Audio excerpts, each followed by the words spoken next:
안녕하십니까. 금융위원회 부위원장 정찬호입니다. 먼저 철저한 금융감독을 통해 이번 동향 문제를 사전에 방지해야 했음에도 결과적으로 많은 개인 투자자들에게 피해가 돌아가게 된 점을 너무나 송구스럽게 생각합니다. 정부는 금융감독원과 함께 현재 진행 중인 동향증권 특별검사와 불안전 판매 분쟁 조정 등을 통해 현행 법이 허용하는 최대한의 범위에서 피해자 여러분들의 불편과 손실이 최소화될 수 있도록 최선을 다하겠습니다.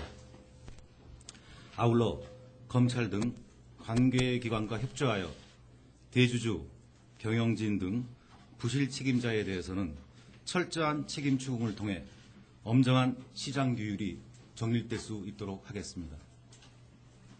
이번 문제는 부실화된 사업 부문을 적시에 구조조정하지 않고 계열사를 동원한 시장성 차입을 통해 문제를 해결하려고 했던 동향그룹의 문제에서 시작되었지만 이를 견제하고 감독해야 할 금융당국의 역할에도 미진한 부분과 그리고 한계가 있었다고 생각합니다. 다시 한번 국민 여러분들께 그리고 특히 피해자분들께 머리 숙여서 송구한 마음을 드립니다. 오늘은 이러한 동향 문제와 같은 사례가 되풀이되지 않기 위해 금감원이 함께 마련한 재발 방지 종합대책을 설명드리도록 하겠습니다. 1페이지입니다. 아시는 바와 같이 동향그룹은 재계 38위의 대기업 그룹이었으나 2008년 이후 건설경기 부진 등으로 주력 계열사의 실적이 악화되었고 주요 자구계획 이행이 지연되면서 유동성 압박이 심해짐에 따라 지난 9월 말 법원에 회생 절차를 신청하게 되었습니다. 다음 페이지입니다.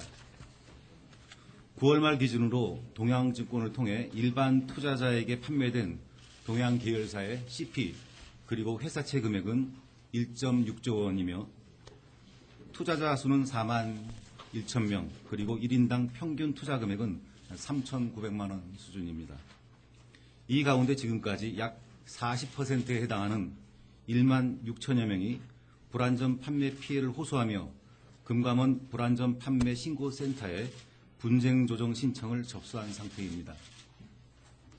이와 같이 동향그룹 문제는 기업 부실 위험 관리, 계열금융사의 건전성 확보, 그리고 금융투자자 보호 측면에서 여러 가지 문제점이 드러났습니다. 3페이지 동향 문제의 원인 진단입니다. 동향그룹의 이 부실 문제는 앞서 잠깐 언급드린 바와 같이 동향그룹이 누적된 부실 위험을 자구 노력으로 해결하지 못한 채 금융계열사를 동원한 시장성 차입에 의존함으로써 기업의 문제를 넘어 금융회사와 다수의 개인 투자자에게 전이된 것과 이를 견제 차단해야 할 제도, 감독, 그리고 시장 규율 등 견제장치의 미비가 결합되어 발생한 것으로 볼 수 있습니다. 상세한 내용은 이미 언론 보도 등을 통해서 잘 알고 계실 것으로 생각되는 만큼 자세한 설명을 생략하도록 하겠습니다. 이와 관련된 세부 내용은 4페이지와 5페이지 내용을 참고해 주시기 바랍니다. 6페이지입니다. 향후 대응 방안에 대해서 설명드리겠습니다. 정부와 금융감독원은 동향그룹 부실의 조속한 정리와 투자자 피해 최소화에 모든 역량을 집중하는 한편 유사 사례 재발 방지를 위한 대책도 차질 없이 이행하겠습니다. 먼저 앞서 말씀드린 바와 같이 불안전 판매로 인해 피해를 보신 분들에 대해서는 최대한의 지원과 구제를 실시할 계획입니다. 현재 진행 중인 금융감독원 특별검사 등을 통해 사실관계가 확인되는 대로 분쟁조정위원회 등 관련 절차를 최대한 신속하게 진행하겠습니다. 또한 분쟁조정 결정을 금융회사 측이 불복하여 소송이 제기될 경우 이에 대해서도 적극적으로 지원하겠습니다. 아울러 은닉재산 환수 등을 관계 당국과 함께 적극적으로 추진하여 배상 재원을 극대화하는 노력도 기울이겠습니다. 7페이지입니다.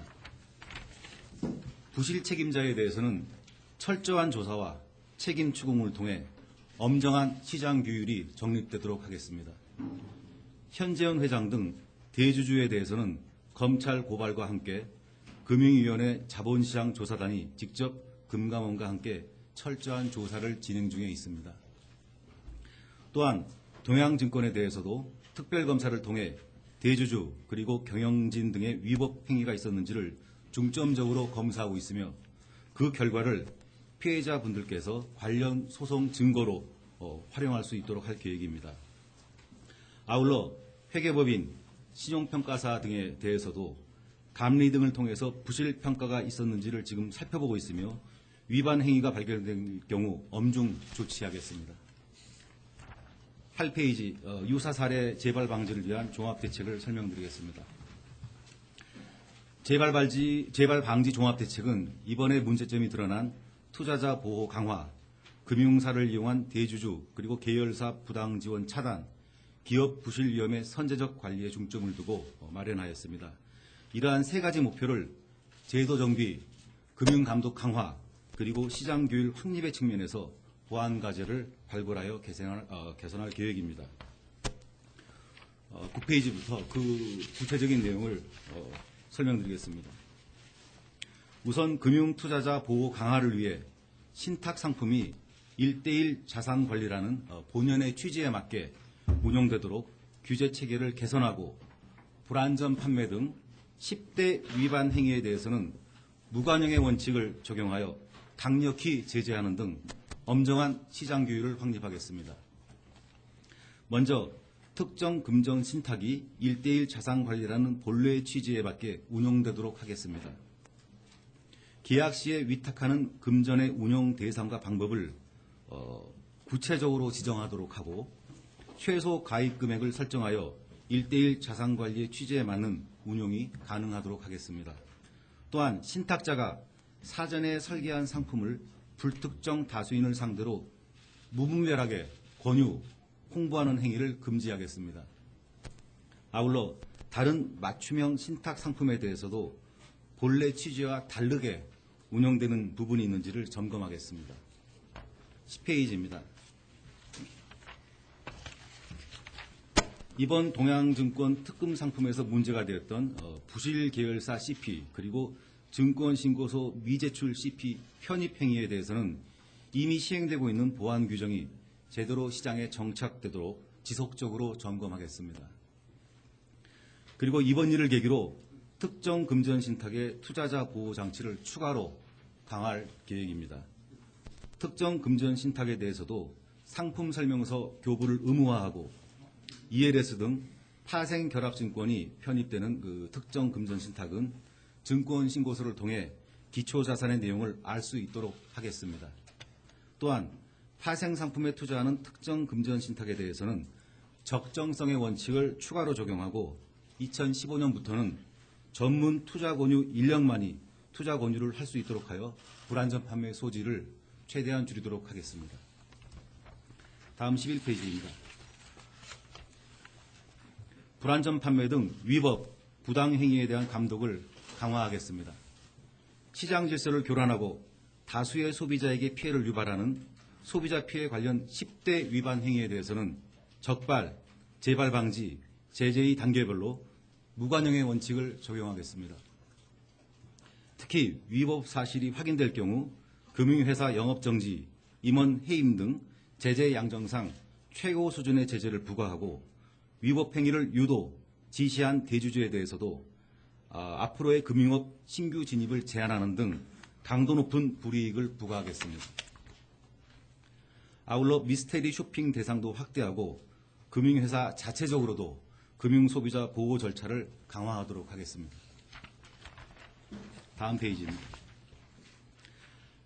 합리적인 금융투자문화 정착을 위해 투자 설명서의 색상을 위험도에 따라 차등화하여 금융상품의 위험도를 쉽게 인지할 수 있도록 하는 등 위험 설명, 고지 방식을 대폭 강화하겠습니다. 또한 근본에 문제가 되었던 녹취 자료 등 금융회사 보관 자료에 대해서도 투자자의 열람, 복사 요청권을 명문화할 계획입니다. 아울러 아주 위험한 금융투자 상품의 경우에는 위험 성향 진단을 통해 사전에 등록되어 있는 투자자에 대해서만 투자를 권유할 수 있도록 하여 창구에서 짜맞추기식 위험 성향 진단이 이루어지던 이 문제 재발을 방지하겠습니다. 금융투자자 교육 단체들과 함께 투자자 교육 표준 가이드라인을 만들어서 교육 품질이 높아지도록 유도하고 이미 국회에 제출된 금융소비자보호법 제정도 차질 없이 추진하겠습니다.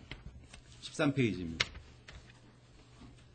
다음으로 금융회사를 통한 대주주 그리고 계열사 부당지원 행위를 차단하겠습니다. 우선 금융계열사의 대주주, 계열사에 대한 자금 지원 규제 강화입니다. 금산법상 규정된 우회 지배 금지 대상을 포괄적으로 확대하여 이번과 같이 대부업체 등 도관체를 통해 금융회사가 비금융회사를 우회 지배하지 못하도록 하겠습니다. 대부업체에 대해서도 대주주, 계열사와의 이 거래 제한 규제를 도입하고 특히 금융회사가 최대 주주인 대부업체에 대해서는 계열사 신용공여를 금지해서 금융회사 자금이 대부업체를 통해 비금융계열사로 유입되는 것을 차단할 계획입니다. 다음 페이지에 그림에 자세히 나타나 있습니다. 14페이지입니다. 아울러 중장기적으로는 연구 용역 등을 거쳐 대주주 그리고 계열사와의 자금거래 규제를 연결 기준으로 전환하는 등 관련 규제를 전면적으로 재정비하도록 하겠습니다. 15페이지입니다. 이번 이 동양그룹 문제에서 동양증권, 동양파이낸셜 대부 등 개별 회사에 대한 이 영업행위 감독만으로는 그룹 차원의 자금 흐름이나 계열사 간 자금 거래를 전체적으로 파악하기 어려운 측면이 있었습니다. 따라서 금융위 금감원에 전담 부서를 지정해서 계열 금융회사들을 통합 모니터링하고 부당 공동행위나 자금 거래 행위 등 이상 징후가 있을 때에는 업권별 감독 부서에 통보해서 중점 감독하는 체계를 구축하겠습니다. 또한 대기업 계열 대부업체는 금융위와 금감원이 직접 관리 감독하는 방안을 추진하겠습니다. 대부업과 관련하여 이미 발표한 내용을 포함하면 앞으로 2개 이상 광역자치단체에서 영업을 하거나 채권 추심을 전담하거나 그리고 대기업 계열인 경우 금융위 금감원의 직접 감독 대상이 됩니다. 아울러 금감원 예보의 현장 검사 정보가 제도 개선 등 후속 조치로 환류되는 과정을 개선하고 감독기관 간 유기적 대응 체계를 확립해 나가겠습니다. 다음 페이지입니다. 우선 금감원 예보가 현장에서 인지한 주요 정보가 금융위에 신속하게 전달될 수 있도록 시스템 리스크나 금융 부실, 소비자 피해 우려 사항 등은 지체 없이 금융위에 서면 보고토록 절차를 개선하겠습니다. 또한 예보 조사의 실효성 제고를 위해 예보가 단독 조사를 통해 인지한 사항에 대해 금감원의 시정 조치를 요구할 수 있도록 하고 이에 대한 금감원의 처리 결과를 전달받아 필요시 재요청 등을 할 수 있는 사후 관리 체계를 마련하겠습니다. 아울러 금융위 금감원 예보의 부기관장으로 구성된 정례 협의체를 구성해서 주요한 현장 감독 검사 정보를 공유하고 논의할 수 있도록 하겠습니다. 다음으로 계열 금융투자회사를 통해 자금을 조달하는 행위 등에 대해서는 시장 공시를 강화하겠습니다. 앞으로 금융투자회사는 계열사와의 금전 거래 사항을 보다 구체적으로 공시하고 특히 운영하는 신탁, 펀드 등에 편입된 계열사 유가증권 규모 등도 공시 대상에 포함시키겠습니다. 17페이지입니다. 마지막으로 기업 부실 위험의 선제적 관리에 대해서 설명드리겠습니다. 이미 지난 11월 6일에 발표한 바와 같이 주채무 계열 범위를 확대하는 한편 재무구조 개선 약정 위반 시 위반 사실을 공시하고 제재하는 등 약정 이행의 실효성을 높이겠습니다. 또한 재무 취약 기업의 효과적인 구조조정을 도모하기 위해 올해 말로 기한이 종료되는 기업 구조조정 촉진법의 시한도 2016년 말까지 연장하는 방안도 추진하겠습니다. 아울러 부실 경영자가 지속적으로 경영에 참가하는 문제를 해결하기 위해 법무부 등 관계부처와 함께 기업 회생 절차 개선도 검토해 나갈 계획입니다. 18페이지입니다. 시장을 통한 기업 부실 감시 기능을 제고하기 위한 대책도 추진하겠습니다. 우선 시장성 차입금 규모와 부채 비율이 일정 기준 이상인 기업 집단에 대해서는 시장 차입, 규모, 그리고 내역 등을 사업 보고서를 통해 시장에 공시하도록 하여 은행 여신 축소만으로 주 채무계열 제도를 빠져나갈 수 있는 여지를 없애도록 하겠습니다. 또한 신용평가업에 대해서는 금년 8월 개정된 자본시장법에 따라 부실평가에 대한 검사와 제재를 강화하는 한편 독자 신용등급 제도도 2015년부터 도입하겠습니다. 19페이지입니다. 지난 11월 8일 법원에서 회계법인들에게 저축은행 부실감사의 책임을 물은 것과 같은 맥락에서 앞으로 분식회계와 관련된 제재를 더욱 강화하고 이미 발표한 것처럼 자산 1조 원 이상 비상장 법인 등에 대한 회계규율 적용도 강화해 나가겠습니다. 끝으로 CP, ABCP 등 그림자 금융에 대한 감독 체계를 정비하고 또한 이 CP 등의 편입이 많은 특정 금전 실탁, MMF 등의 증가 속도와 운용 상황을 상시 모니터링하는 한편 무분별한 시장성 차입 행위에 대한 감독도 강화하겠습니다. 마지막 20페이지 추진 일정입니다. 오늘 설명드린 대책과 과제들은 금융위 금감원 합동으로 TF를 구성해서 최대한 신속하게 차질 없이 추진될 수 있도록 하겠습니다. 아울러 앞에서 말씀드린 금융감독협의체에서 과제 이행 사항을 주기적으로 점검하여 다시는 이번과 같은 문제가 재발되지 않도록 최선을 다하겠습니다.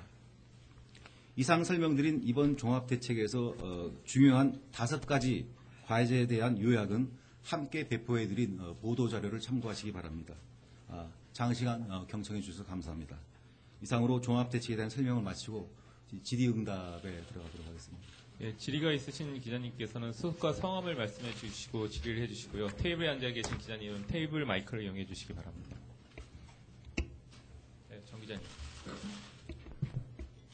네, 연합인포맥스 정지석 기자입니다. 두 가지인데요. 첫 번째는 아까 기초법 말씀하셨는데 기초법 연장안이 국회 사정으로 지금 통과가 연내 힘들 것 같아서 만약에 법안이 개정안이 올해 통과가 안 될 경우 어떻게 하실 건지 궁금하고요. 그 부분 먼저 말씀해 주시죠. 그 부분은 지금 이 국회 계류 중인데 다음 주인가요? 그 다음 주인가요? 그 법안 소위가 예정되어 있습니다. 법안 상정이 먼저 있고 그다음에 법안 소위에서 이 관련 법안을 다룰 터인데 여당 그리고 야당 전무위 의원님들과 이 상의를 해서 기초법이 연장될 수 있도록 최선을 다하겠습니다. 국회에서 설명을 드리겠습니다.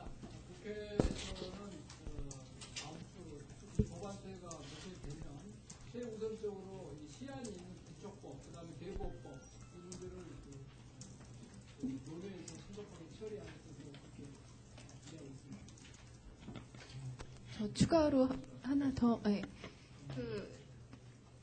지금 독자신용등급제도 이야기가 꾸준히 나오다가 금융당국이 처음으로 구체적으로 실시하겠다는 시기를 언급을 한 것 같은데요.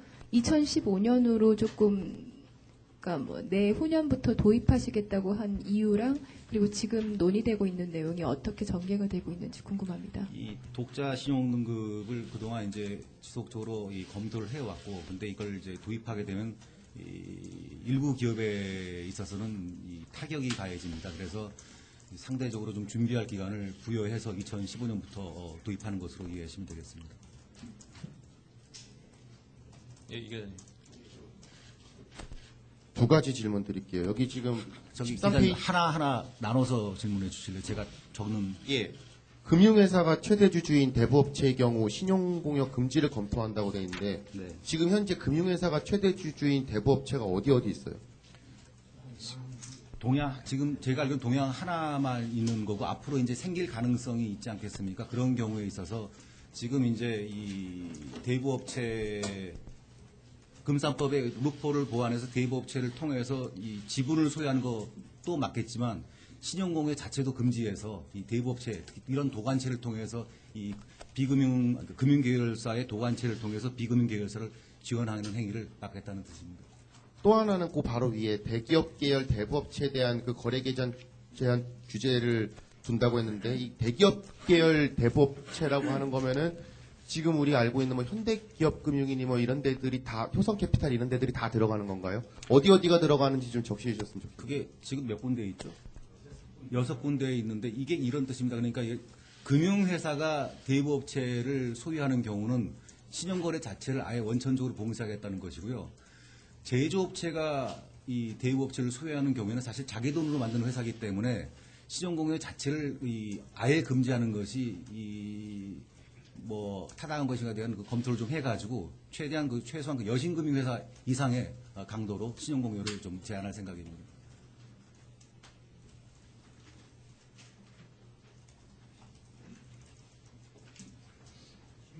네. 네, 김경호 기자님. 한겨레 김경락 기자인데요. 며칠 전에 JP모건이 이제 불안전 판매 관련해 가지고 네? JP모건이요. 네네. 그래서 지금 뭐 상당한 그 벌금을 맞았잖아요. 14조 원 정도. 지금 대처 방안에 보면 지금 과징금이라든지 벌금 체계에 대한 어떤 수적 뭐 이렇게 어떤 고민은 별로 담겨 있지 않은 것 같아 가지고 그 부분은 왜 고려가 안 됐는지. 이 부분은 우리 자본시장 국장님인가요? 불안전 판매에 대해서 과징금 제도 말씀하시는 거죠? 과징금 제도가 이미 네? 범법 행위에 대한 어떤 과징금 제도가 있잖아요. 지금 예. 벌금 제도도 있고. 예. 그러니까 징벌적 벌금이라든가 징벌적 과징금 제도 뭐 이런 것들 고민하는 거죠. 더 예를 들어서 100억의 피해를 미치면은 200억의 그 과징금을 도입하는 방향 그렇게 말씀하시는 겁니까? 그 부분도 한번 검토해 보도록 하겠습니다. 그런데 이제 사실 이제 이게 물론 이제 그렇게 하면은 이제 투자자 보호를 좀 더 강화할 수 있을 텐데 그것이 미치는 혹시 또 다른 부작용이 있는지 없는지를 검토해서 그 부분도 검토해 보도록 하겠습니다. 지금 질문하신 게 이제 미국에 도입된 징벌적 배상 명령을 말씀하시는 것 같은데요. 그 법제 같은 경우에는 좀 충분한 검토가 좀 필요합니다. 지금 현재 이제 불안전 판매뿐만 아니라 일반적인 소비자 피해, 그 공정거래 관련 이슈에도 도입을 할 필요가 있느냐는 부분인데 그거는 좀 사회적 공감대가 좀 있어야 될. 지금 미국 정도만 지금 그런 징벌적 그 과징금 제도가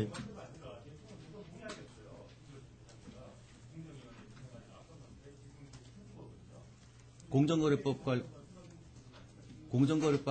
관련된 거 이거네. 남의 부처 얘기를 제가 하긴 좀 말씀드리기 좀 그렇고요. 근데 일단은 금융위 차원에서 할 수 있는 것이 있는지 한번 검토를 해보도록 하겠습니다. 네. 김노영 기자. 안녕하세요. 조선일보 김노영 기자인데 분식회계 관련 임원의 제재에 관해서 좀 자세하게 여쭙겠습니다. 그 임원 제한 기준이 정확하게 그 분식회계에 혐의가 있는 건가요? 아니면은 법원에서 판결을 받은 뭐 그런 기준으로 해당되는 건지 그리고 뭐 법 개정 사항인지 이런 자세한 부분 좀 부연 설명 부탁드려요. 이게 법 개정 사항인가요?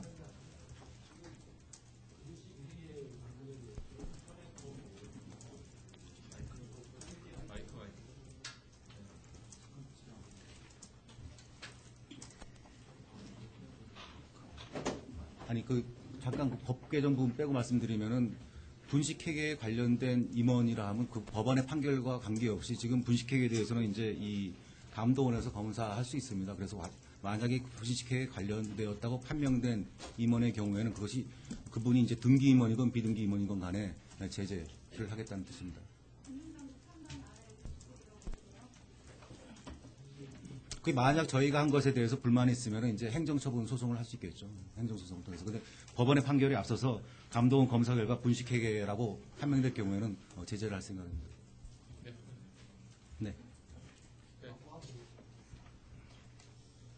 네, 저 뉴스원의 홍 기사인데요. 네. 두 가지 드릴게요. 첫째는 그 금감원이 현장 검사 갔을 때 대충 사항을 파악할 수 있는데 이번에 보면 동양권 같은 경우에 그 제재 조치까지 시간이 굉장히 많이 걸렸잖아요. 그래서 사후 조치하는데 굉장히 피해자가 더 양산되고 그랬었는데 지금 이 대책을 보면 뭐 실시간으로 정보를 공유하겠다 이렇게 말씀하셨는데 근데 아직 그 좀 부족해 보이는 게 실시간으로 금융위가 금감원 보고를 받고 뭐 그렇게 하시겠지만 이 제도를 봤을 때 그 검사 당시 어떤 조치를 취할 수 있는 그런 게 별로 안 보이는데요. 여전히 뭐 그런 거는 문제가 될 것 같은데. 감독원 조사 검사 결과 이제 문제가 나타나면 이제 이 제재를 하는데 그 금융위가 그 정보를 아직까지는 좀 시간이 좀 걸립니다. 그래서 지금도 현재 금융위와 금감원은 유기적으로 협력 체계를 뭐 마련하고 있습니다. 예를 들어서 저희 금융위 부위원장인 저와 그리고 우리 간부들 그리고 이제 감독원의 부원장님들하고 매달 한 차례 티타임을 갖고 있고요. 근데 이거를 좀 더 이건 이제 전체적인 금융 정책 감독 정책 방향에 대해서 논의하는 자리인데 따로 검사에 따른 그 문제만은 따로 공유하겠다는 협의체를 만든다는 것이고 거기에 이제 금융위 금감원 외에도 이제 예보의 이 부기관장을 포함시켜서 이 관련된 정보가 신속하게 서로 공유되어서 대책을 마련하도록 하겠다는 뜻이고요. 감독원 검사에서 뭐 어떤 이 나타난 사실은 지금 뭐 미진한 부분이 있었다고는 뭐 합니다만은 최대한 빠르게 이걸 이제 제재하고 하는 걸로 제가 감독원에서 그렇게 한 걸로 알고 있습니다. 제가 네, 잠깐 보충 설명드리겠습니다. 저기 금융감독원 부원장부 이동엽입니다. 검사 기간이 길어지거나 해서 조치하는 때까지 시간이 걸릴 수 있기 때문에 동양의 경우에도 저희들이 그 검사 과정에서 나타난 그 대주주라든가 경영진의 배임 혐의에 대해서 금융위하고 상의했고 그 결과 이제 그 배임 혐의 등에 대해서 검찰에 2번에 걸쳐서 수사 의뢰한 적이 있습니다. 그러니까 좀 어떤 범죄가 진행되고 있거나 피해 확산 우려가 있는 경우에는 그 검사 현장이라든지 또 금융위 상의해가지고 그 필요한 조치를 하고 있습니다. 예, 저 하나 더 드리면요. 저기 이번 국감 때 뭐 감독 부실에서 굉장히 뭐 얘기가 많았었는데 근본적으로 그 시스템 문제를 많이 얘기를 하던데요. 그러니까 감독기구 개편에 대한 뭐 건의라든지 그런 거에 대해서 뭐 고민하신 적 없으신지? 감독기구 개편은 우리 위원장 취임 이래 추진한 그 4대 과제 중에 하나였고 그 방안을 이미 대통령님의 뜻을 받들어 마련한 바 있습니다. 그게 이제 그 방안을 그대로 추진하신다고 보면 됩니다. 네.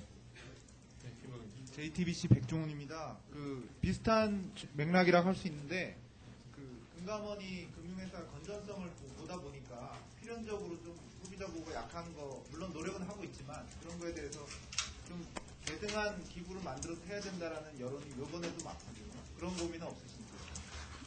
이미 저희가 그 감독체계 개편안을 발표했고 그 내용에는 금융 소비자 보호를 전담하는 기구의 설립이 들어있지 않습니까? 그래서 그게 지금 현재 죄송합니다. 정무위에 이제 상정이 되었고요. 그 법안을 이제 이번 법안소에서 논의할 걸로 알고 있습니다. 네, 김부원 기자님. 네. 예, 아주경제 김부원입니다. 이번 동양 사태 관련해서 간단하게 하나 여쭤보겠습니다.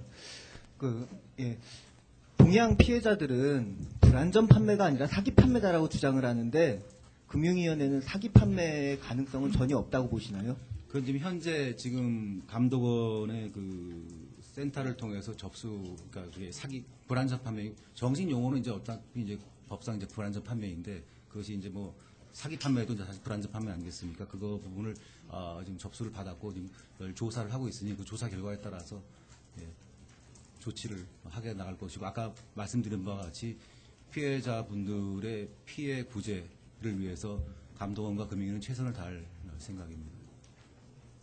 예, 김은별 기자님. 예, 저 아시아경제 김은별 기자입니다. 그 15페이지에 통합감독체계 여기 중장기적으로 국제 공고 사항을 반영한다고 하셨는데 이 시기를 어느 정도로 잡고 계신지가 궁금하고. 그 통합에서. 네, 통합해서 대기업 계열별로 하는 그게 언제까지 중장기적인 한다는 게 아니고요. 네. 그러니까 지금부터 이제 예를 들어서 이제 좀 그 작업을 시작하려고 합니다. 그래서 새로이 부서를 만드는 것보다는 기존의 인력을 활용하고 해서. 네. 이거는 금감원에만 해당하는 아닙니다. 얘기인지. 금융위도 네. 그런 조직을 만들 것이고요. 이 기존 조직을 활용하던 어떤 방식이 됐던 간에 금융감독원에서도 그런 식으로 해서 둘 다 조직을 그러니까 새롭게 만든다라는 것보다는 이렇게 이해하시면 될 것 같습니다. 사실 이제 어떤 A, B, C라는 그 금융회사가 있으면 어떤 특정 대기업 계열에 A를 보고 B를 보고 C를 이렇게 검사를 각각 검사와 건전성 감독도 하고 하는데 이 통합적으로 하는 부분은 사실 약한 측면이 있습니다. 이게 그래서 이 부분을 이제 아주 장기적으로 간다 그런다면은 이제 감독원의 조직 체계 개편과 관련되는 부분이기 때문에 좀 그것은 시간이 많이 걸릴 것이고요.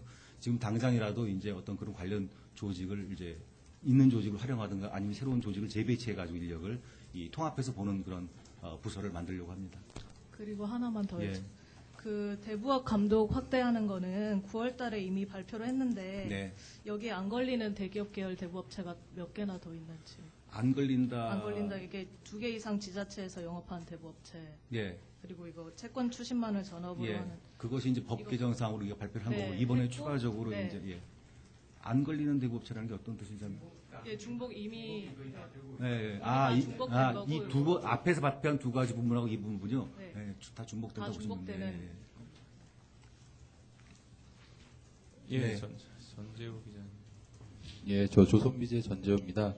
그 피해 규모가 11페이지에 피해 규모가 큰 경우 금융회사 영업정지 조치라고 나와 있는데 이게 이번 동양증권도 포함이 되는지 하고요. 그다음에 향후 금융업 진입 심사 시 결격 사유로 고려하겠다. 그러니까 대주주 등의 불법 행위 유도 지시가 확인되면 금융업 진입 심사 시 결격 사유로 고려하겠다고 나왔는데 이게 지금 현전 회장 등 동양 그 대주주도 포함이 되는 건지 궁금합니다. 일반적으로 이 제가 알기로 법이라는 것은 소급 적용은 안 하는 걸로 알고 있는데 일단 그거와 관계없이 지금 여기에 11페이지에 나타난 내용과 관계없이 동양에 대해서는 특별 검사를 진행하고 있고 그에 따라서 그 위법 행위가 발견되면 엄중하게 조치할 생각입니다. 더 이상 질의가 없으시면 다시 한번 이 국민 여러분들 그리고 이제 이번 사태를 통해서 피해를 입은 피해자분들께 진심으로 사죄를 드리고 앞으로 이런 일이 재발하지 않도록 최선을 다할 것이며 그리고 금융위원회 그리고 금융감독원은 이 피해자들 구제에 최대한의 노력을 경주하겠습니다. 감사합니다. 질문 있는데요. 네, 서울파이낸스 임동 기자입니다. 그러면 앞으로 두 분만 더 받겠습니다. 윤 기자님하고 기자님하고. 그 시장성 차입금과 이제 부채 비율 일정 기준 이상일 경우에 이제 공시 통한 시장 교육 강화하시겠다고 하셨는데 지금 그 이제 부침 자료에 이제 대충 그 기준이 나오는데 이 기준에 해당되는 지금 대기업이 어느 정도 있는지 알고 싶고요. 그리고 그 지금 양형 기준을 지금 10대 그 금융범죄 같은 경우에 양형 기준 이제 최대로 하시겠다 이렇게 하셨는데 그러면 지금 수준이랑 최대로 했을 때의 기준이 얼마 정도 양형이 올라갈지 그 구체적인 그 양정 기준에 거기에 대해서는 대해서. 감독원에서 좀 말씀하시는 게 어떨까요? 그러니까 어느 정도로까지 할 것인지요.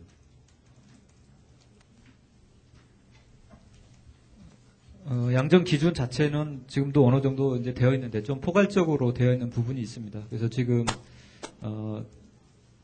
다수의 피해자를 양산하거나 그 현저하게 어떤 그 대주주라든가 이런 그 계열사 몰아주기 이런 거에 대해서는 그 양정 그 테이블에 있는 최대한을 적용하는 그런 쪽으로 운영을 하고자 합니다.